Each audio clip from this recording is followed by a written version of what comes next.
Melanjutkan cerita sebelumnya. Sekte Kepala Ular.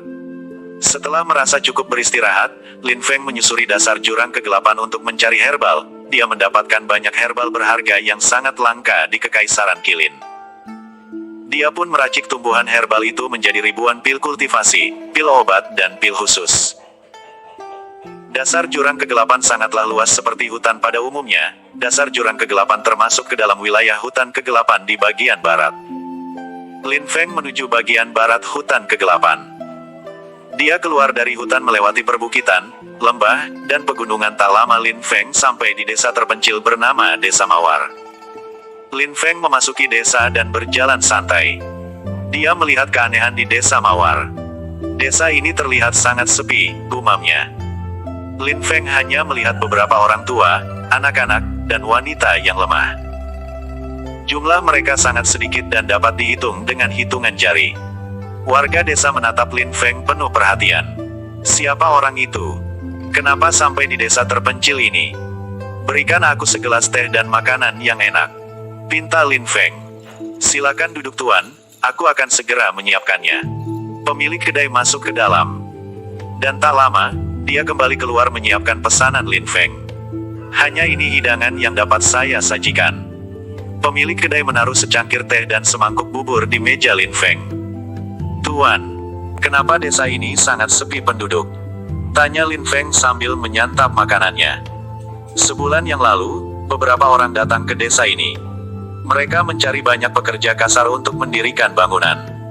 Warga desa yang masih kuat dan bertenaga, mengikuti mereka untuk bekerja. Terang pemilik kedai. Lin Feng mengangguk mengerti. Dia tahu bahwa kebiasaan warga desa dengan ekonomi yang lemah adalah sering pergi jauh dari desa untuk melakukan pekerjaan serabutan. Hanya saja, dia tidak habis pikir jika semua warga desa Mawar yang masih kuat dan bertenaga pergi meninggalkan desa. Bangunan seperti apa yang akan mereka bangun? Kenapa penduduk desa ini seperti akan habis saja? Pemilik kedai mengangkat bahunya, entahlah. Mereka mungkin akan membangun markas klan atau sekte. Kemana mereka membawa para penduduk desa? Pemilik kedai kembali mengangkat bahunya. Dia tidak tahu menahu tentang siapa yang membawa banyak warga desa dan kemana mereka pergi. Lin Feng menyelesaikan makanannya, kemudian pergi dari kedai. Lin Feng kembali melesat meninggalkan desa Mawar melanjutkan perjalanan. Tak lama, lempeng sampai di desa Habai, yang berada tidak jauh dari desa Mawar. Desa Habai pun begitu. Para penduduk yang masih kuat dan bertenaga meninggalkan desa dengan alasan menjadi pekerja kasar dan serabutan. Hanya saja, tidak semua warga desa yang masih kuat dan bertenaga meninggalkan desa. Masih ada di antara mereka yang tersisa. Ini sangat aneh. Aku akan menyelidikinya, gumam Lin Feng. Lin Feng berjalan santai di desa Habai dan sampai di dekat kediaman kepala desa. Di halaman depan rumah kepala desa, banyak penduduk yang masih kuat dan bertenaga berkumpul. Mereka akan dibawa oleh sekelompok orang untuk bekerja serabutan menjadi tukang bangunan. Mereka mungkin telah memiliki ribuan pekerja kasar. Kenapa masih saja kekurangan orang? Gumam Lin Feng. Lin Feng kemudian menyelinap ke barisan warga desa dan berkumpul. Lin Feng bermaksud menyelidiki kemana warga desa akan dibawa.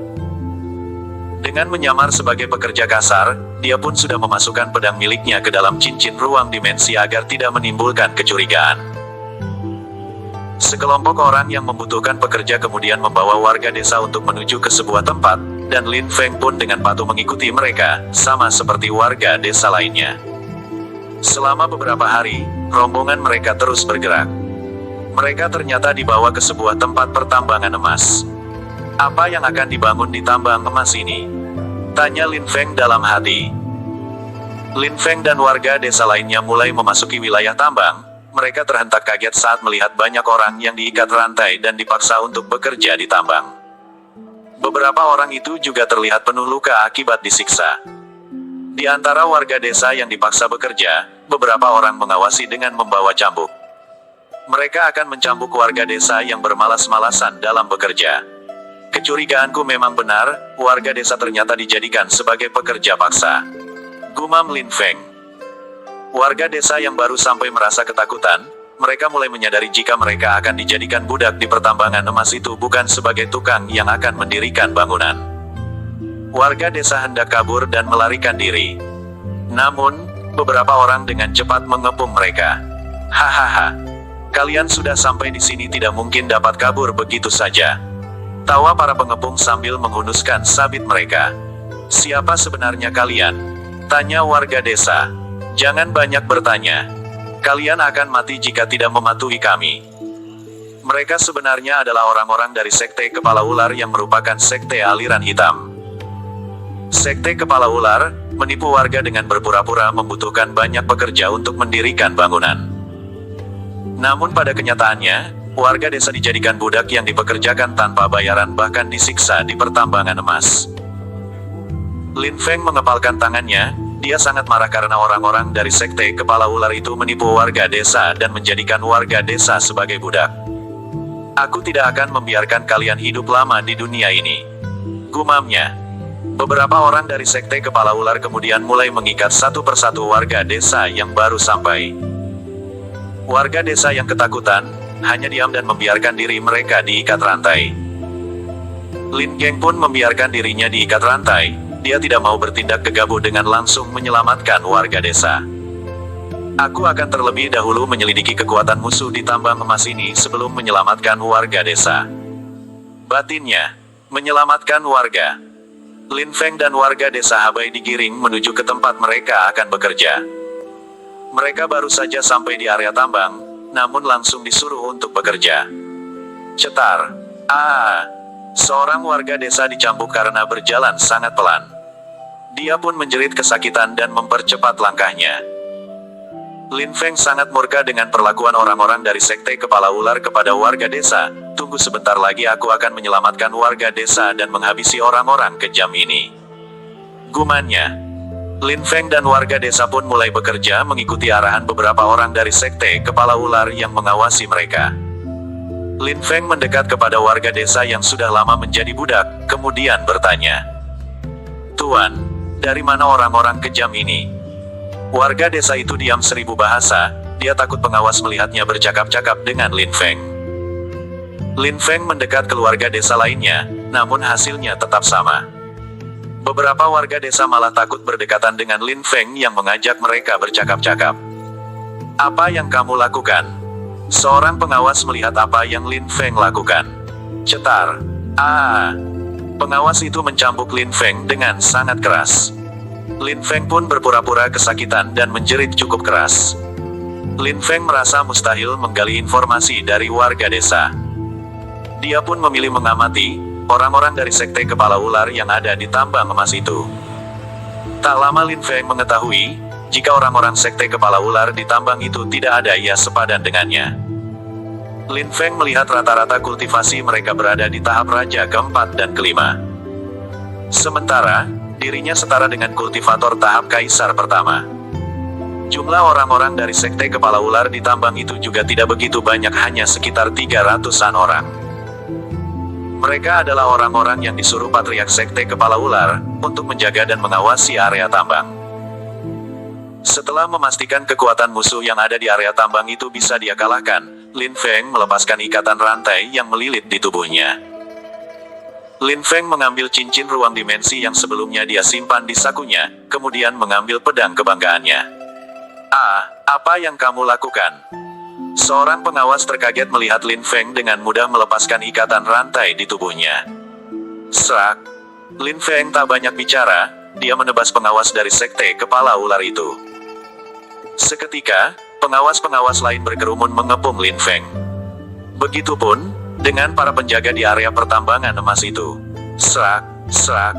Lin Feng dengan mudah menghabisi para pengawas dan penjaga tambang dalam waktu singkat.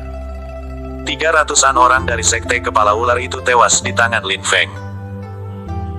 Lin Feng menyisakan satu penjaga yang paling kuat untuk mencari informasi. Area pertambangan emas itu sangat luas, pasti ada dalang di balik warga yang dipekerjakan secara paksa. Siapa kamu?" Penjaga itu tergagap ketakutan. Dia gemetar melihat Lin Feng membunuh rekan-rekannya dengan sangat kejam. "Akulah yang seharusnya bertanya seperti itu, siapa kamu?" Dan dari mana kamu berasal? Lin Feng balik bertanya sambil menempelkan pedangnya di leher penjaga itu.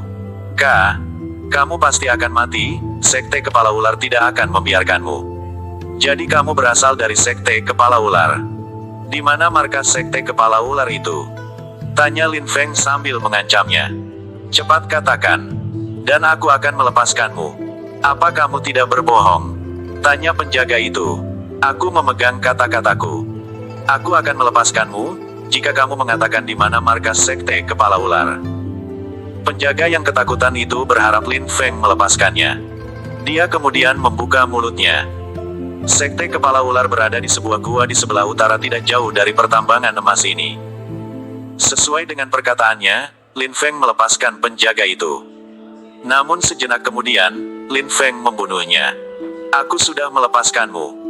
Tapi aku tidak berjanji tidak membunuhmu. Gumamnya. Para warga desa yang dijadikan budak hanya tercengang melihat Lin Feng menghabisi semua orang dari Sekte Kepala Ular di tambang itu. Lin Feng melepas ikatan rantai para warga desa. Sekarang kalian sudah bebas, kembalilah ke keluarga kalian. Aku akan menghancurkan Sekte Kepala Ular. Di tambang itu ada sekitar 1.000 warga desa yang dipekerjakan secara paksa. Seorang warga desa kemudian mendekati ke arah Lin Feng. Tuan, kami sangat senang kamu menyelamatkan kami. Namun, kami berasal dari desa yang terpencil yang sangat kesulitan ekonomi. Apakah boleh kami tetap mengelola tambang ini? Itu terserah kalian. Jika kalian tetap ingin mengelola tambang, maka kelola dengan baik. Dan jangan menjadi orang yang serakah. Bagi sama rata hasil tambang untuk keperluan kalian. Warga desa itu mengangguk, beberapa warga desa lain pun setuju untuk tetap mengelola tambang. Tapi mereka memutuskan untuk membagi hasil tambang dengan Lin Feng yang menyelamatkan mereka. Kalian tidak perlu membagi hasil tambang denganku, ujar Lin Feng. Area tambang ini sangat luas dan menghasilkan banyak emas. Kami ingin membagi separuh hasil tambang denganmu Tuan. Anggap saja sebagai rasa terima kasih kami karena Tuan menyelamatkan kami. Tolong terima saja Tuan. Warga desa memaksa Lin Feng untuk menerima separuh hasil tambang. Jika Lin Feng tidak menyelamatkan mereka, mereka pasti akan terus disiksa dan akan mati satu persatu karena orang-orang dari Sekte Kepala Ular selalu menyiksa mereka dengan sangat kejam. Bagi saja separuh hasil tambang dengan penguasa provinsi. Penguasa provinsi pasti akan mengirim prajurit untuk menjaga kalian di area tambang ini. Warga desa tidak percaya dengan penguasa provinsi. Buktinya, banyak sekte aliran hitam yang tumbuh berkembang di wilayah Paviliun Merak. Warga desa bahkan tidak mendapat perhatian dari penguasa provinsi. Tuan, kami tidak akan membagi hasil tambang dengan penguasa provinsi. Mereka tidak pernah sekalipun mempedulikan warga desa kami yang terpencil. Balas warga desa. Lin Feng berpikir sejenak, baiklah. Jika kalian ingin membagi hasil tambang denganku, kalian atur saja tambang ini. Aku mungkin akan mengutus seseorang untuk menjaga tambang ini nanti. Baik Tuan. Balas warga desa. Kekuatan besar. Lin Feng kemudian melesat ke utara untuk mencari markas Sekte Kepala Ular. Tak lama, Lin Feng melihat sebuah gua di area perbukitan. Di mulut gua, ada 2 orang dengan kultivasi tahap Raja Ketiga terlihat sedang berjaga. Wus! Lin Feng secepat kilat melesat ke mulut gua. Dia langsung mencekik 2 orang yang berjaga di mulut gua dengan tangan kanan dan kirinya. Mereka mencoba untuk melepaskan diri, namun tidak berdaya melakukannya. Apa ini markas Sekte Kepala Ular? Tanya Lin Feng. Uhuk, uhuk. Penjaga gua terbatuk-batuk sesak nafas akibat cekikan Lin Feng. Siapa kamu? Lempeng menguatkan cekikannya. Aku bertanya, apa ini markas Sekte Kepala Ular? Uhuk, uhuk. Benar Tuan. Lempeng melepaskan cekikannya kemudian memukul leher kedua penjaga itu dengan telapak tangannya. Buk. Kedua penjaga tewas seketika akibat pukulan telapak tangan Lin Feng yang sangat mematikan mengenai nadi leher mereka. Lin Feng kemudian menyelinap masuk ke dalam gua. Lorong di dalam gua itu sangat panjang. Lin Feng terus menyusuri gua itu dan dia sampai di wilayah yang cukup luas, di balik bukit dengan banyak bangunan megah di dalamnya. Di markas Sekte Kepala Ular di balik gua itu, terdapat sekitar 5.000 anggota sekte. Sekte Kepala Ular merupakan sekte kecil. Kultivasi Patriark Sekte Kepala Ular hanya berada di tahap Raja ke-8. Aku akan mencari tahu Patriark Sekte terlebih dahulu, gumam Lin Feng. Lin Feng menyelinap masuk ke markas sekte, dia dengan senyap melewati bangunan satu ke bangunan lainnya. Beberapa anggota sekte tidak merasakan kehadirannya yang bergerak seperti sebuah bayangan. Lin Feng menuju bangunan paling megah dan besar di markas, berharap Patriark Sekte lah yang mendiami bangunan itu. Ups. Lempeng wajah tersenyum kecut setelah memasuki bangunan paling megah bangunan itu. Ternyata merupakan aula pertemuan, di mana Patriark dan 5 ketua sekte Kepala Ular sedang berkumpul. Siapa kamu? Tanya salah satu ketua sekte Kepala Ular. Lin Feng melihat Patriark dan para tetua sekte tidak sebanding dengannya. Dia langsung melesat bagaikan bayangan ke arah para tetua sekte. Serak, serak, serak. 5 tetua sekte yang hanya berada di tahap Raja ke-7, dapat dengan mudah Lempeng habisi. Di dalam aula pertemuan itu hanya menyisakan Lin Feng dan Patriark Sekte. Patriark Sekte berkeringat dingin ketakutan, dia bahkan tidak melihat gerakan Lin Feng dalam membunuh 5 tetua sektenya. Tuan, apa masalahmu dengan Sekte Kepala Ular? Patriark Sekte tergagap. Hahaha, kenapa kamu bertanya? Tentu saja karena Sekte Kepala Ular adalah sekte aliran hitam. Patriark Sekte merasa tidak pernah mengganggu Lin Feng. Kenapa kamu berbuat onar di sini? Dia berusaha meredam kemarahan Lin Feng karena menyadari jika dirinya tidak mampu mengalahkannya. Untuk apa kamu menanyakan alasanku berbuat onar di sini? Apa ada alasanmu menjadikan warga desa Mawar dan Habai sebagai budak di tambang emas? Jadi, kamu berniat menjadi pahlawan dan menyelamatkan mereka. Kamu pikir siapa yang menyuruhku melakukannya? Lin Feng mengerutkan keningnya. Apa maksudmu? Apa ada orang lain selain Sekte Kepala Ular? Aku dan Sekte Kepala Ular adalah entitas kecil. Di belakangku, ada kekuatan besar yang mengerikan. Meskipun kamu membunuhku, mereka tidak akan diam saja jika mengetahui kamu merebut tambang emas kami. Cih. Kamu pikir aku merebut tambang emasmu? Aku hanya tidak suka melihat dan bertemu dengan orang yang menyiksa warga desa dan menjadikan mereka sebagai budak. Biarkan aku hidup. Aku akan melupakanmu yang telah berbuat onar dan jangan halangi aku menguasai tambang emas itu. Bagaimana jika aku tidak mau?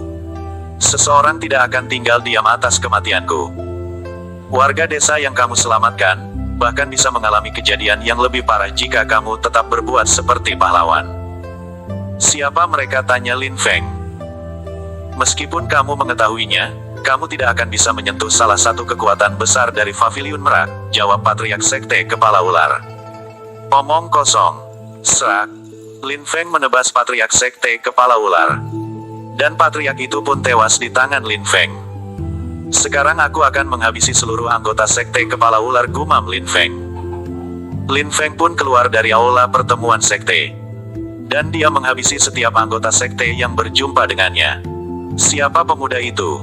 Dia mencari mati. Para anggota Sekte Kepala Ular melihat Lin Feng yang membunuh rekan-rekan mereka. Mereka pun mulai melesat satu persatu untuk menyerang Lin Feng. Serak, serak, serak. Bukannya berhasil menyerang Lin Feng, para anggota Sekte Kepala Ular malah terlihat seperti bunuh diri dengan mendatangi Lin Feng. Lin Feng dapat dengan mudah menghabisi mereka satu persatu dengan pedangnya. Anggota Sekte Kepala Ular lainnya tidak tinggal diam melihat rekan-rekannya tewas terbunuh oleh Lin Feng. Mereka menyerang secara bersamaan dengan pusaka mereka masing-masing kepada Lin Feng. Kalian pikir bisa mengalahkanku? Lin Feng memutar tubuhnya, melompat dan menunduk untuk menghindari gerombolan anggota Sekte Kepala Ular yang berusaha menyerangnya. Serak, serak. Dengan cukup mudah, Lempeng menghindar dan menarik anggota Sekte Kepala Ular yang menyerangnya secara bersamaan. Tidak butuh waktu lama, Lempeng berhasil menghabisi seluruh anggota Sekte Kepala Ular yang berjumlah 50 ribuan orang itu. Dia menghancurkan bangunan-bangunan megah markas, dan mengambil harta berharga yang ada di markas Sekte Kepala Ular itu. Lin Feng kemudian melesat pergi meninggalkan markas Sekte Kepala Ular. Dia memikirkan perkataan Patriark Sekte Kepala Ular yang menyebut kekuatan besar yang ada di Paviliun Merak. Siapa sebenarnya yang Patriark itu maksud? Aku harus menyelidikinya, gumamnya. Patrik Guan Li. Hutan kegelapan merupakan hutan yang sangat luas, mencakup wilayah Istana Bintang dan Paviliun Merak. Setelah menyusuri bagian barat dasar jurang kegelapan, melewati lembah, perbukitan, dan pegunungan, Lin Feng telah sampai di wilayah kerajaan Paviliun Merak. Lin Feng bermaksud menyelidiki kekuatan besar yang berhubungan dengan Sekte Kepala Ular. Dia melesat pergi meninggalkan Sekte Kepala Ular yang telah hancur lebur. Bom! Bom! Duar! Saat Lin Feng melewati sebuah hutan, dia mendengar suara ledakan menggelegar. Suara apa itu? Lin Feng menuju ke sumber suara dan melihat dua orang yang sedang bertarung. Di sisi kedua orang itu, beberapa pohon hancur dan terbakar akibat pertarungan dahsyat mereka berdua. Dua orang ini merupakan Patriark Sekte Langit Surgawi dan Patriark Sekte Langit Hitam. Lin Feng mengamati pertarungan dari balik sebuah pohon. Guan Li, untuk apa kamu menyelidiki Sekte Langit Hitam? Tanya Patriark Sekte Langit Hitam kepada Patriark Sekte Langit Surgawi yang bernama Guan Li. Kamu telah membuat Sekte Aliran Putih di wilayah Paviliun Merak resah. Aku tidak akan membiarkanmu, balas Patriark Guan Li. Akhir-akhir ini, Sekte Aliran Hitam di wilayah Paviliun Merak menunjukkan gelagat keanehan. Mereka mulai membentuk suatu perkumpulan dan menyerang beberapa Sekte Aliran Putih. Patriark Guan Li yang curiga, mulai mencari tahu tentang keanehan Sekte Aliran Hitam. Dia mendapati, jika perkumpulan dari Sekte Aliran Hitam di wilayah Paviliun Merak dipimpin oleh Sekte Langit Hitam, Sekte Aliran Putihlah yang membuat Sekte Aliran Hitam resah. Rasakan ini, tombak gelombang ilusi. Patriark Sekte Langit Hitam menyerang Patriark Guan Li dengan jurusnya. Ratusan tombak muncul dan bergerak bagaikan ombak ke arah Patriark Guan Li. Terang, terang, terang, buem, buem, buem. Patriark Guan Li menyambut serangan Patriark Sekte Langit Hitam dengan pusaka tongkatnya. Dia menangkis ratusan tombak yang melesat ke arahnya. Tombak-tombak itu pun berterbangan dan kembali membuat area di sekitar mereka hancur karenanya. Tongkat langit dan bumi. Patriark Guan Li langsung melesat ke arah Patriark Sekte Langit Hitam. Pertarungan sengit pun kembali terjadi, mereka saling beradu pusaka dan teknik. Terang, terang, terang. Lin Feng terus mengamati pertarungan mereka berdua. Dia bertanya-tanya tentang apa yang Patriark Guan Li dan Patriark Sekte Langit Hitam perbincangkan. Apa yang membuat Sekte Aliran Putih maupun Sekte Aliran Hitam resah? Tak lama, Lin Feng memutuskan untuk membantu Patriark Guan Li. Dari pengamatannya, Patriark Guan Li sudah bertarung dalam waktu cukup lama dengan Patriark Sekte Langit Hitam. Lin Feng mengambil bebatuan kecil, dia kemudian melesatkan batu-batu kecil ke arah Patriark Sekte Langit Hitam. Lin Feng bermaksud merusak konsentrasi Patriark Sekte Langit Hitam yang sedang bertarung melawan Patriark Guan Li. Sebuah batu mengenai kaki Patriark Langit Hitam dan membuatnya goyah. Sialan! Siapa yang menggangguku?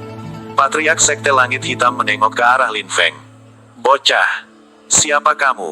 Cetar! Cetar! Lin Feng tidak memperdulikan Patriark Langit Hitam, dia kembali melesatkan beberapa batu kecil ke arah Patriark Langit Hitam. Bam! Saat Patriark Sekte Langit Hitam terpecah konsentrasinya karena Lin Feng, Patriark Guan Li memukulnya dengan tongkat kebanggaannya. Patriark Sekte Langit Hitam pun terpental memuntahkan darah segar. Patriark Guan Li langsung melesat untuk menyerang Patriark Sekte Langit Hitam. Kembali rasakan ini. 7 jalan kematian. Patriark Sekte Langit Hitam bersiap untuk menyambut serangan Patriark Guan Li. Namun, Lin Feng kembali melemparkan batu untuk membuatnya goyah. Serangan Patriark Guan Li berhasil mengenai Patriark Sekte Langit Hitam berkat Lin Feng yang memecahkan konsentrasinya. Bam! Bam! Bam! Patriark Guan Li memukul Patriark Sekte Langit Hitam beberapa kali dengan pusaka tongkatnya. Pada pukulannya yang ketujuh, Patriark Sekte Langit Hitam tidak kuat menahan teknik mematikan dari Patriark Guan Li. Dia pun berhasil dikalahkan dan tewas. Patriark Guan Li mendekat ke arah Lin Feng. Anak muda, terima kasih telah membantuku mengalahkannya. Perkenalkan, aku Guan Li dari Sekte Langit Surgawi. Sudah sewajarnya aku membantumu. Aku sangat membenci Sekte Aliran Hitam. Aku Lin Feng. Kemana tujuanmu? Tanya Patriark Guan Li.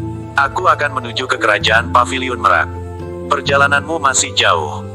Ayo, kita makan terlebih dahulu, aku mempunyai daging kelinci yang sangat lezat. Ujar Patriark Guanli.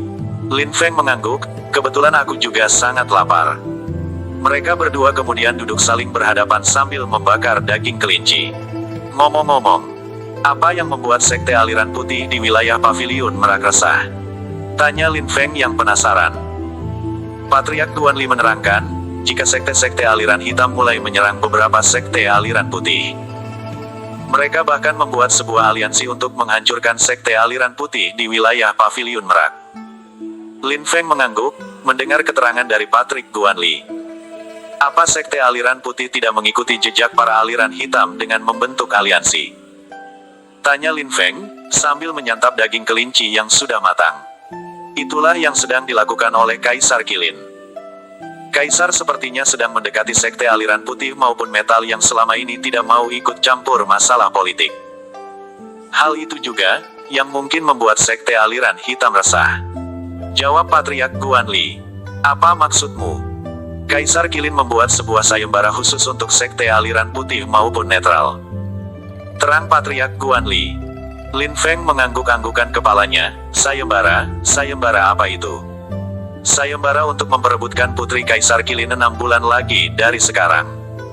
Kaisar memberikan undangan terbuka kepada sekte aliran putih maupun netral untuk mengikuti sayembara itu. Murid sekte paling hebatlah yang bisa mendapatkan putri Kaisar Qilin yang bernama Qiu Yinxi. Namun, hanya murid berusia 20 tahun ke bawahlah yang bisa mengikuti sayembara itu. Bersambung.